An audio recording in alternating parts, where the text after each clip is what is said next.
another one, yeah. Except for strong, yeah. Oh, he's another one. He's another one, yeah. What's going on, people? Welcome into another episode of the Stay Weighed-In show, presented to you by iBoxingHub in association with our partnership, D-Rock Clothing. A little bit late to the party, but we're here now. Ray, how are you doing? How's the weekend been? Better late than never. Arrived. Damn, it's cold. And damn, it's cold. But I don't mind it. I'll be honest with you. I'm happy with the weather right now. It's nice. You Northerners it's are good crazy. You bet my That's what I son. mean. You guys are soft. I'll be saying that the South is soft. Listen, before we go into today's episode, just go for a little video from our sponsor, D-Rock Clothing.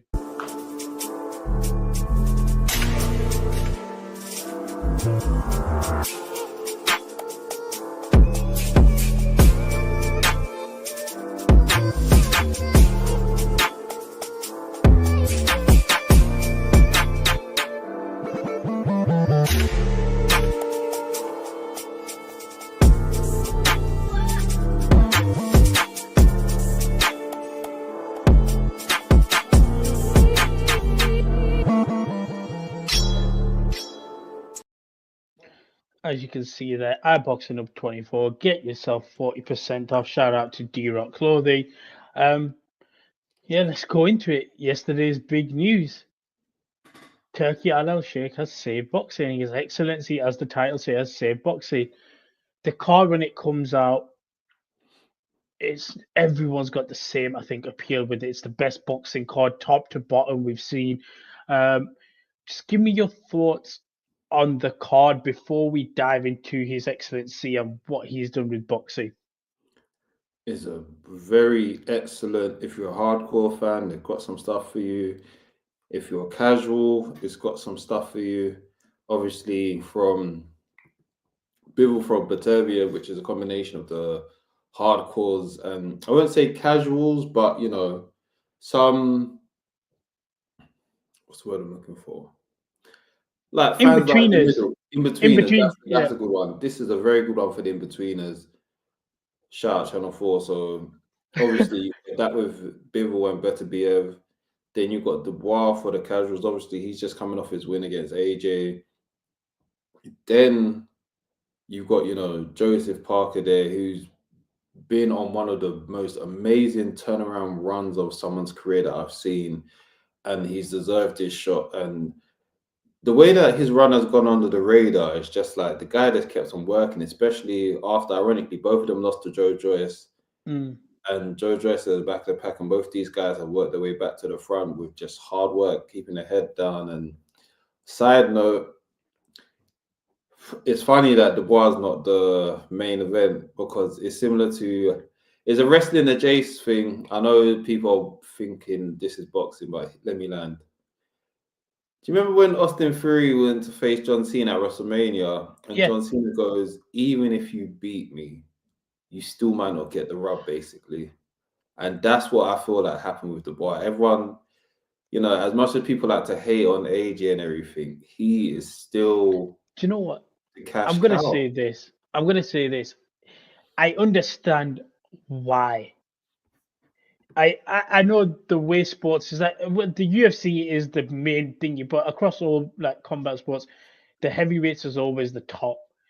But I think that rule can be switched. If you got Conor McGregor headlining a bill, Conor McGregor is going to be the top guy, regardless of what other title potentially could be on the line.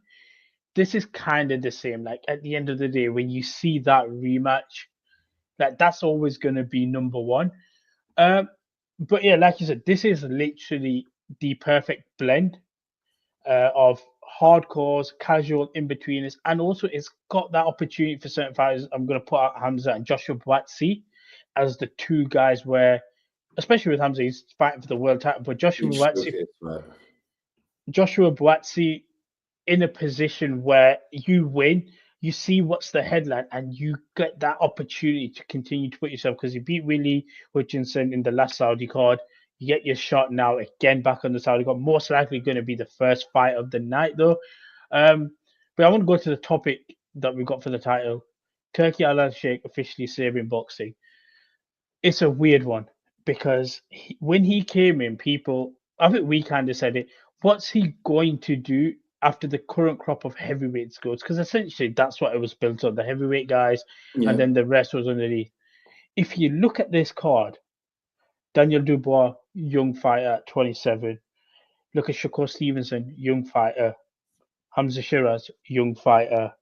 You got Madrimov and Vergil Ortiz there. There's still that underlying fighting of heavyweights are still in there. I think he's got his next crop of guys that he can build with Riyadh season under to a point. That's why I don't think he's just in it for the short haul right now. I think there is a genuine structure.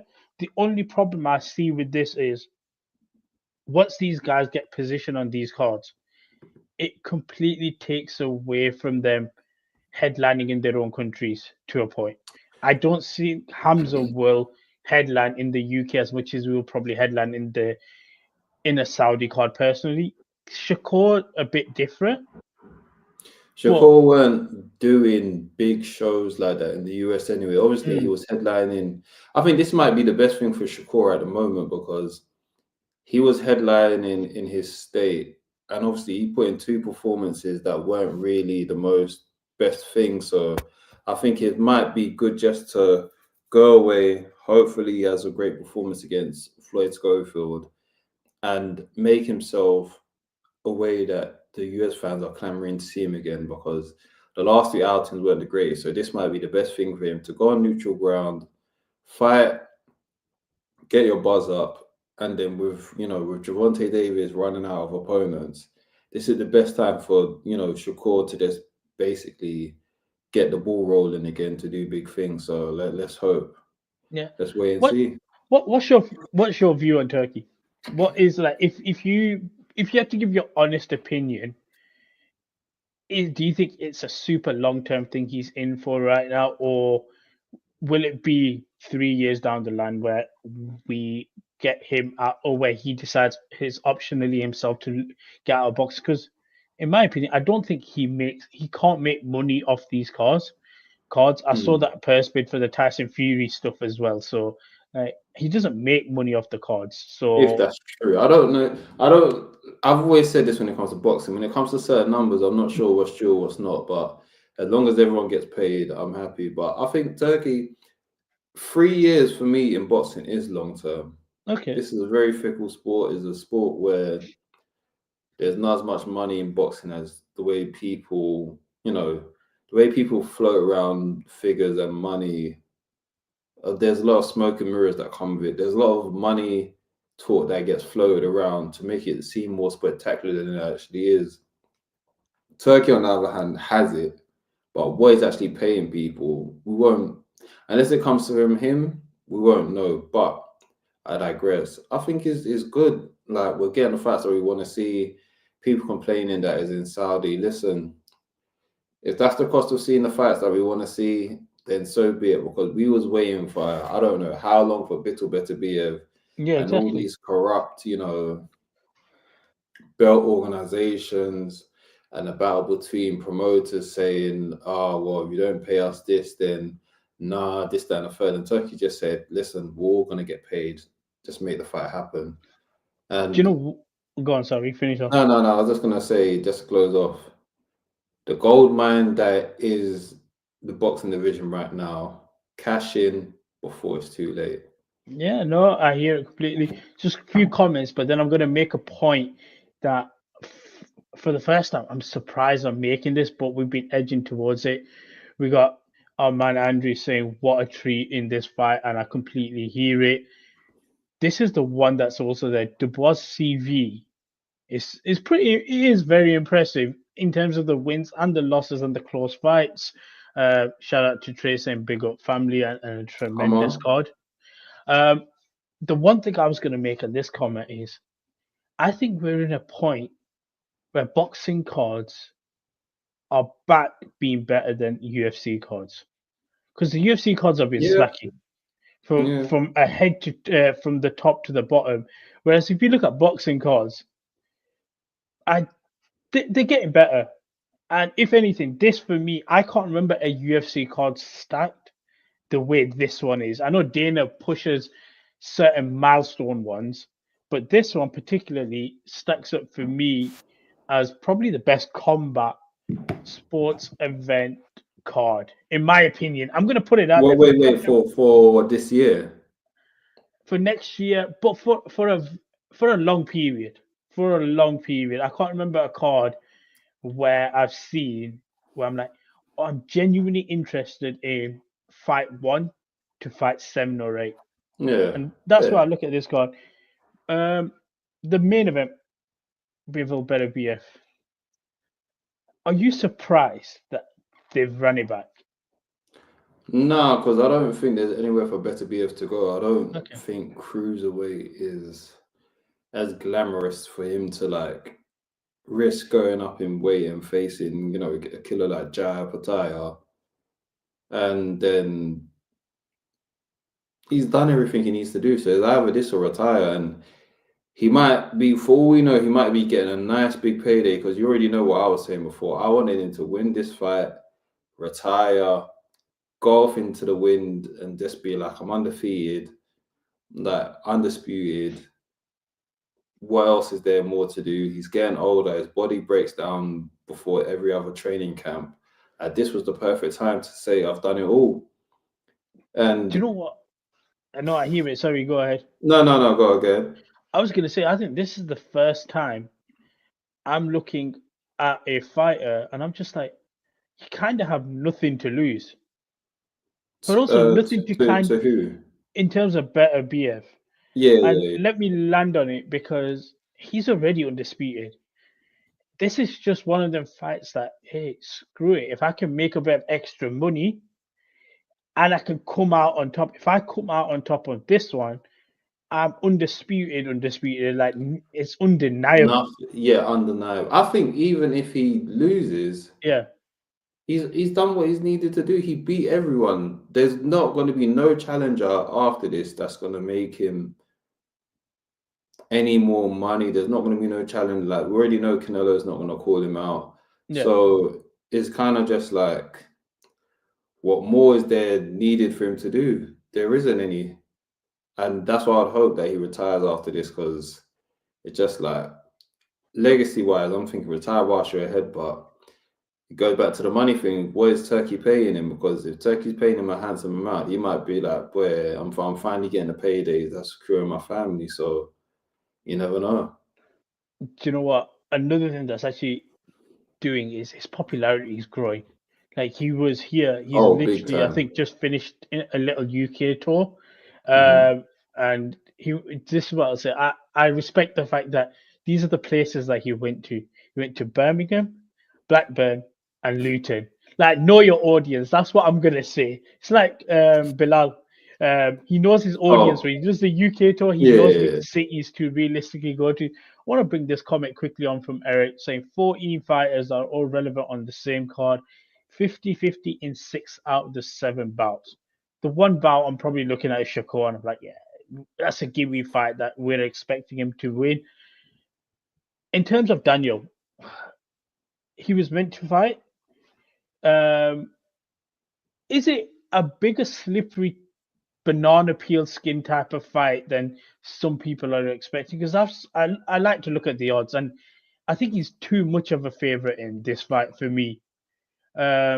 So yeah, like, what's your opinion on Daniel fighting Joseph Parker, and is it kind of a last chance saloon for Parker as well? Absolutely is last chance saloon for Parker, but not in.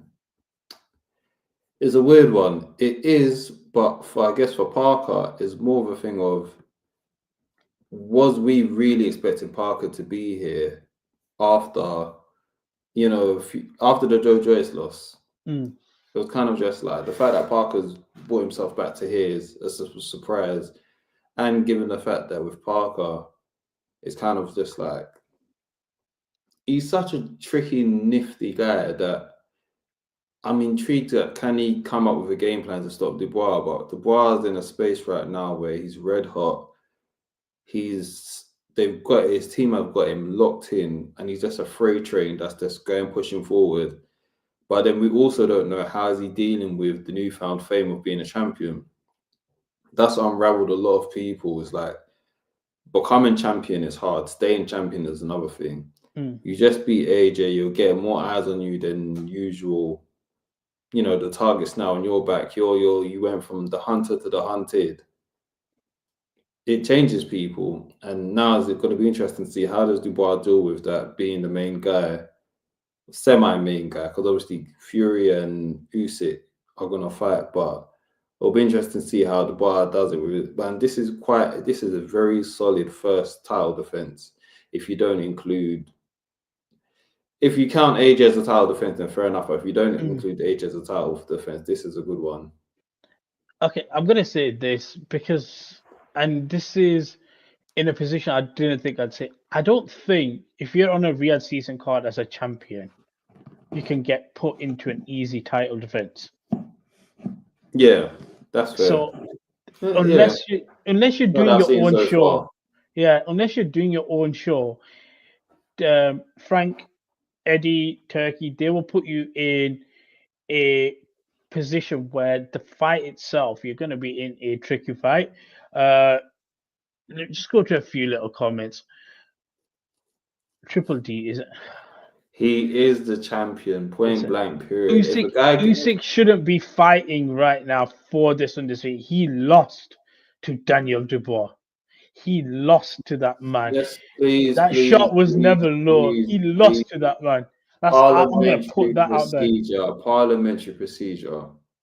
1, Triple D lost, point blank, period. Whether it was skullduggery, whether it was the dark arts, Triple D lost. Second, Triple D is the real champion because even though Usyk is technically the lineal champion, Usyk gave up that championship, point blank, period. So therefore, if he gives it up, whether you want to say, you know, hypothetically, Usyk's still the guy, which I still do believe he's the guy, but Triple D is the real champion. If there are 4 belts and someone gives up one, simple as that, he is still champion. You cannot rob him of that, point blank, period. This is not an interim belt. This is the full thing. Give Dubois credit. That guy's a world champion. The one guy that's probably looking at this and thinking, we missed the boat. Again, I don't know fully what's happened, but Boots, like, you know, when he went to America, we were like, something's going to happen. Something would happen with him. But I feel like Madrimov's becoming what Boots was meant to be in terms of the activities. Here we are. Let me land. Let me land. No, let me land. Boots, fine, Boogeyman, whatever, that guy that everyone wants to fight against or wants to be in the division. But Madrimov signed for 2 fights in 2 back-to-back Saudi cards. And he has to get through the first one before he gets to the second. So it's just a case of, I don't know what happened with him and Ortiz in terms of, originally, I think Parker put it out, and that was set to be the fight then, based off the original poster.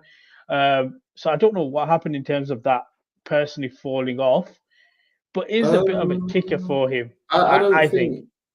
Here's the thing with Boots. I don't think he's ready yet to go to 154. I think he wants to actually try and get about 147. And if that is the case, he wants to become unified at 147 still. Obviously, you've got a lot of the champions that are basically, they're ducking him. Let's not even be around the bush. The guy is getting ducked by a lot of guys. Norman ducked him. Barrios got a nice payday, probably fine on Jake Paul's card. Who's the other champion out? 147. Let me bring him up. That's the thing. It's just not. They have been ducking. It's not a sexy division for the first time in a while. It's not even about a sexy division. They have been ducking Boots. Point blank, period. Like, I don't understand how we didn't see what happened with the Norman crew and Ally that wasn't a duck. That's a duck. Everyone's ducking him at 147. So if he goes, I get Boots' part is like, if I go 154, I'm staying at 154. So I think he wants, but what he's doing, that which is smart, is that he's also establishing himself in America, in his home state, because as much as, you know, obviously people want to get a bag with Turkey, you still need to have a contingency plan of for Boots, I guess it's a case of I still need to be the guy in my city. So if anything happens, I can come back and be the big star in America. Because as much as people like doing the whole thing of going Saudi, some people still want to be, like you alluded to earlier on, some people still want to be the champion in the, in their home country and be a big deal. And I feel like Boots is on the verge of that. Obviously, he's got people ducking him. I think if his next fight isn't a unification fight, he'll go up to 154. But Boots definitely isn't ducking Vergil. People need to allow that. What's your thoughts on this? What narrative? I don't know. Please tell me what narrative. I want to hear this. And the same with Ra saying Boots and Yard will be running in a few years where their pension plan is. They're totally different. Totally different. Yard's side of things, yeah, the ball's been dropped. I would say Yard's thing is been dropped, but we don't know the behind the scenes stuff, so we got to stay quiet about what publicly is a drop ball. But sorry, go ahead. Yeah, that was it. That's what I was going to go. I want to say what Eric's point might have been is with Boots. Are we going to put the narrative being, oh, he's a ducker and stuff now because he's with Eddie Hearn, or there's an issue with it? I think if anything, it's that thing of, okay, we're not going to praise Boots as we used to because he's gone with Eddie Hearn. But yeah, no, to Eric's point there, the narrative is he's ducking. I'm agree with you. How can you be ducking at a weight class you've never fought at? No, no, that's what he's saying. He's agreeing with you that the idea that he's ducking. Oh, isn't true. Sorry, I read that because he's with Eddie Hearn. Because he's with Eddie Hearn, that's what it tends to be. We can jump on Eddie Hearn's back and we'll get his new shiny signing, being Boots and this. The thing is, I think they've run that. Apologize, Eric. I think they would run that with Shakur as well. If there's something going on with Tank and that doesn't come through, the only problem is Tank's not fighting anybody right now anyway. So it's the Tank. You know what I mean? Let's get rid of all the ducking stuff. This is what's happened. Shakur was ducked when he was with Top Rank. So are we gonna all act like we didn't see people ducking Shakur with Top Rank? Shakur's getting ducked and Boots getting ducked. It's that simple. But they're two different types of duck. Shakur is low risk, low reward. Is it high risk, low? No, well, I would say sides of the silver coin. Yeah. I think the risk is you're gonna go into a fight that's gonna be a boring fight with Shakur because he's just gonna nullify you, and then he's not the cash cow for you to make money off. Whereas with Boots, let me cut you in there. Sorry for you. I would say though, if you beat him, beat who? All right, okay. So we're going off the basis that you're going into a fight that you're going to lose when you fight. Yeah, but fair enough. Okay. All the Shakur opponents don't believe that they can beat him. Yeah, that's fair enough. No, that's fair enough. I can agree with that. Very few of Shakur's opponents have gone in there, apart from Santos. Very few have actually tried to beat Shakur but it's risky because with Shakur, like I said, he's not the most exciting guy, and he's not the cash cow for you to be like worth getting a beating from him. So it's a lose-lose. Whereas with Boots, it's kind of like there's not enough money. I mean, no, tell her that there is enough money to fight Boots. People just don't want to get beat up by him because, like I said, I don't know how boxing community hasn't gotten to the Normans more. The fact that he tried to make fun of Boots after his last fight, I said, hold up. I think Norman's dad was making fun of Boots.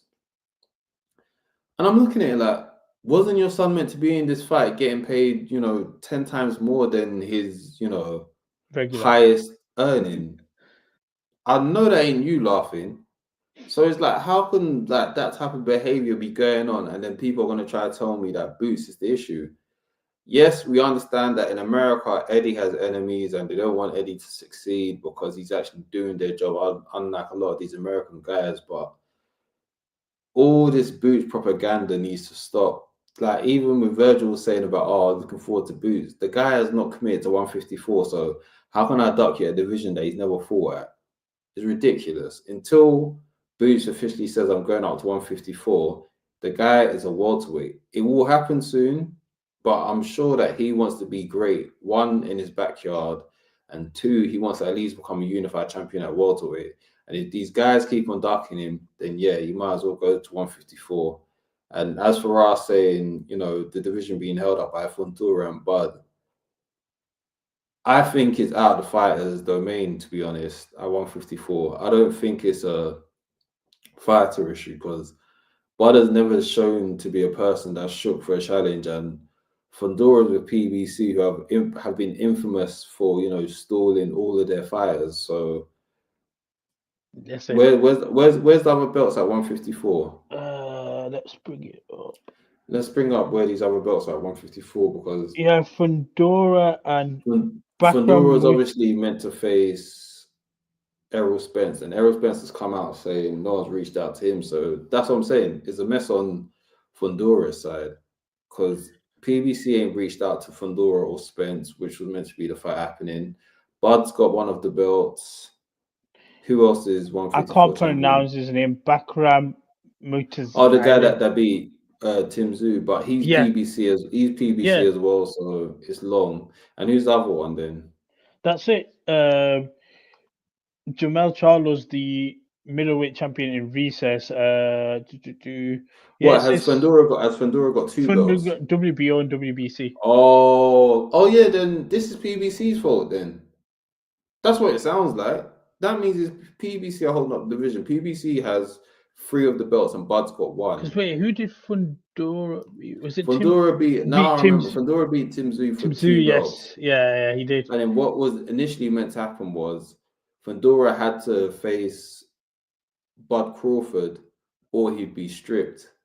And I don't know what's happened to that ruling, but he hasn't been stripped. I think he was meant to face Bud in a unification match, and they were saying that they would have not hating on Bud. He's old, so he can fight once a year, and he wants Canelo.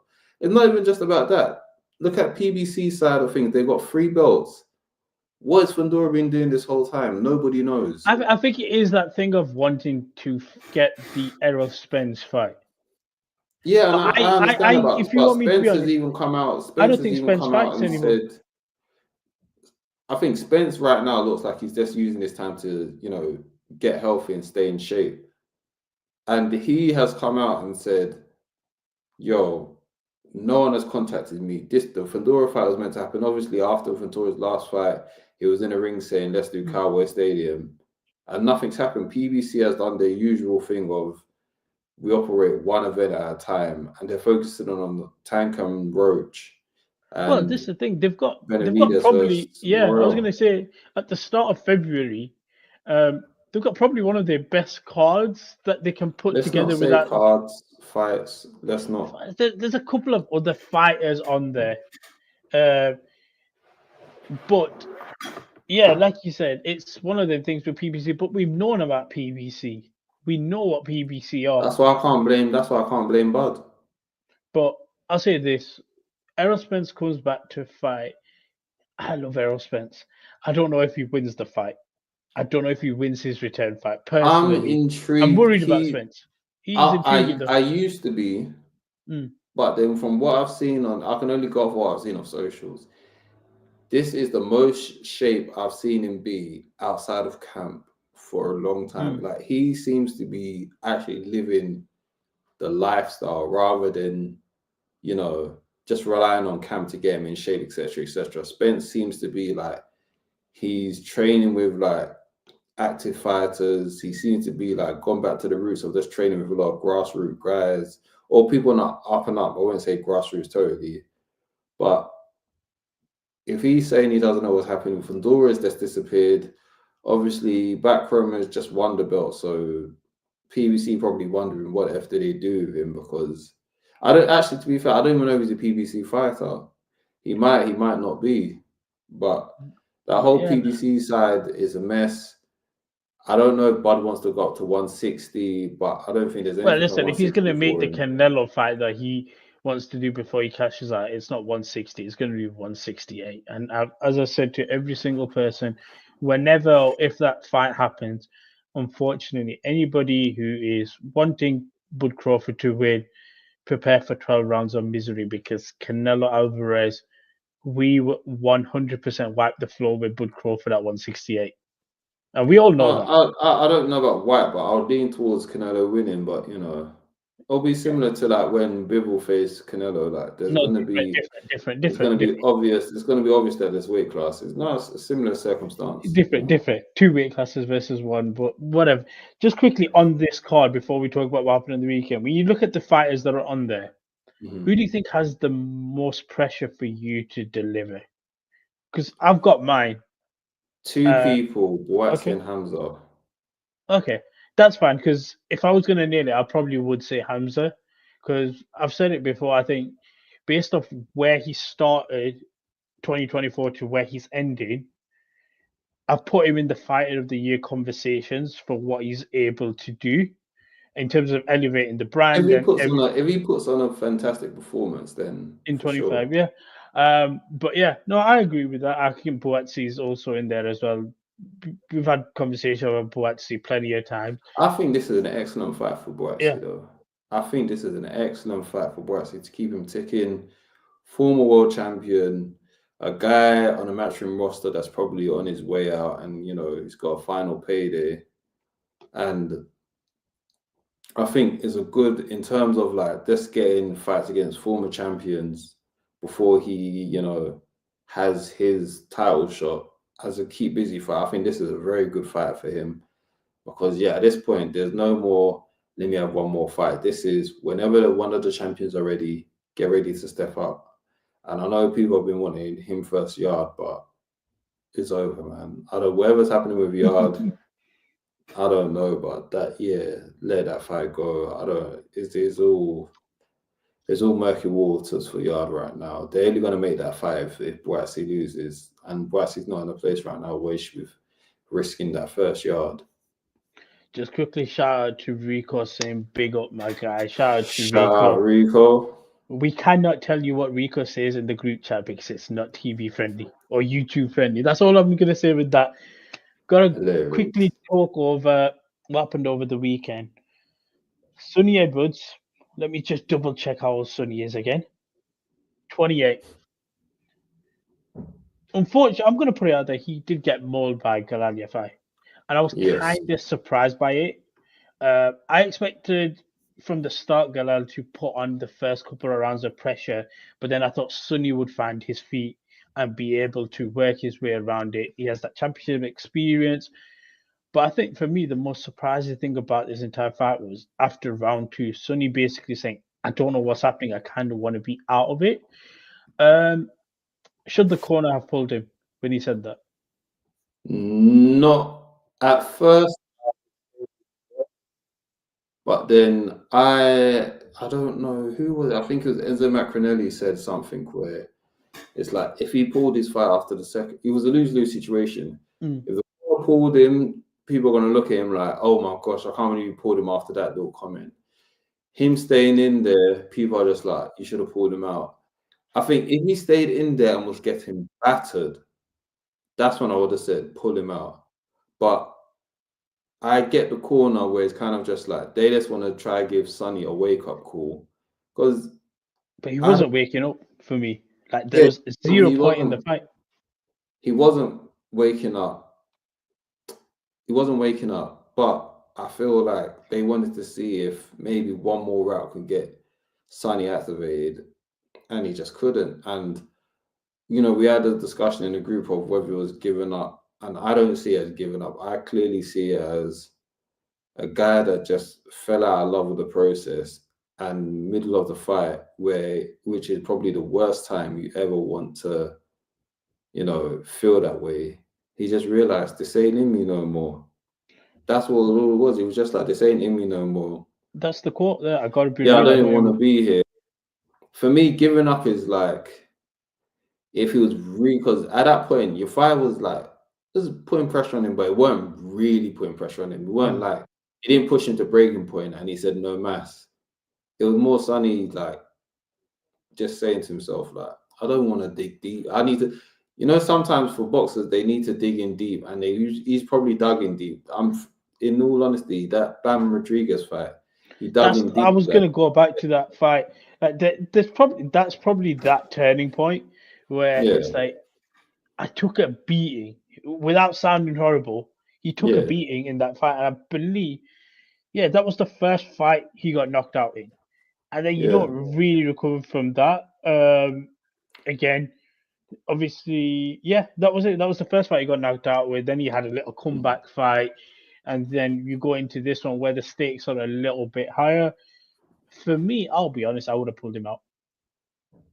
Because we say this when it comes to fighters that don't listen to their corners, and then the corner has to do the job there. In this case, I'd say the opposite. I think if the fighter has enough about him where he's telling you he doesn't want to be there, I think you got to pull him out, because then it went on for about 4 more rounds. Or I 3.5 think that's rounds. where the issue came in.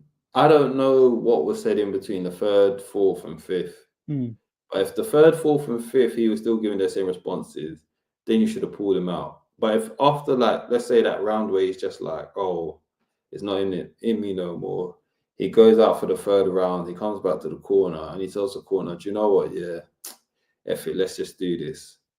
Because if he says that, we don't like it, we won't know. Only Sonny could tell us.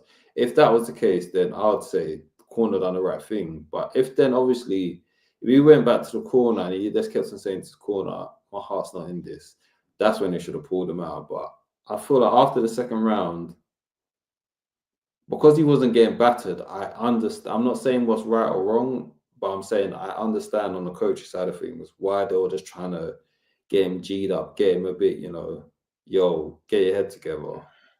I don't think it stains Galal's victory. At all. It doesn't stain Galal's victory. I think he put on the performance that, if anything, people woke up and like, oh, okay, this guy can do it. I will say this. And again, I always say this, when it comes to athletes, more than any other profession, they're professionals whilst they're in primary school. Yeah. For the most of them, some obviously later on. So he has been doing it for a while. It still surprises me that he called time on it at 28. It still surprises me at 28. Because the reason I say this, there's one man that is going into his 49th fight in February, Derek Chisora, my hero, and he's calling retirement on his 50th fight. So I think to Raw's point, saying that he's coming back in a year or two, potentially is there. The only thing I'll say with Sonny is, when I've spoken to him, he's talked about obviously how he manages fighters now and he does other avenues. Yeah. So your head's not in the game, which is fine. But I just want to put this out there, Derek Chisora, you are my hero. Thank you for everything. Do you know if that was what a segue. That was brilliant. I'll give you that much. That was a brilliant segue. But as for Sonny, he might come back in a year or two, and I think this is actually a good thing. That take a year out and see if spark comes back, and if the spark doesn't come back, but you're still good financially, then stay out. But I think sometimes you need that bit of time off to find, like, if you have it again, and if you don't have it, then leave it. Yeah, no, I hear that. Listen, guys, we're gonna wrap up today's episode, but before we do that, don't ever tell me I need a better hero. Can you imagine that? That's Rico's countryman. That's Rico. Well. Yeah. That's Rico's countryman as well. That is crazy. Exactly. I think that's the reason why he tells me to get a better hero. I hope Chisora doesn't see you outside Rico. Listen, you're coming with me, Rico, to Manchester, and I'm going to introduce him in front of you, because I'm just going to put that out there. Derek Chisora. For sure. We need that content. Rico, he was so funny. But yeah, guys, listen, we're going to wrap up today's episode. As always, you know the vibes. Like, share, subscribe. We're coming to the end of the year, and we still got the big one where Tyson Fury, the national anthem, will be played with pride, and we will become champion once again. And all the belts in Britain, all the belts at heavyweight will belong to Britain, and we will be having a very Merry Christmas and a Happy New Year. When Usyk dusts his cloth again, he's going to say Happy New Year, but for the right reasons. He might even say a holiday that's meant to begin in May and say at the end of December. But hey, listen, if he says Eid Mubarak to us and it's beginning in April, listen, I'll take it. Oh no, if he say, let me tell you something. If he says Eid Mubarak, that means that Usyk's definitely won again. That's all I'm saying. Listen, we're going to talk about that later on. But yeah, guys, like, share, subscribe. Shout out to our sponsor as always. Again, D-Rock Clothing, iBoxingHub. Get yourself 40% off. Until next time, though, love and peace. It's another band. All the and cars now, with your bag it up. I talk my card with a sweet one bliss. Someone flips me a bag it up.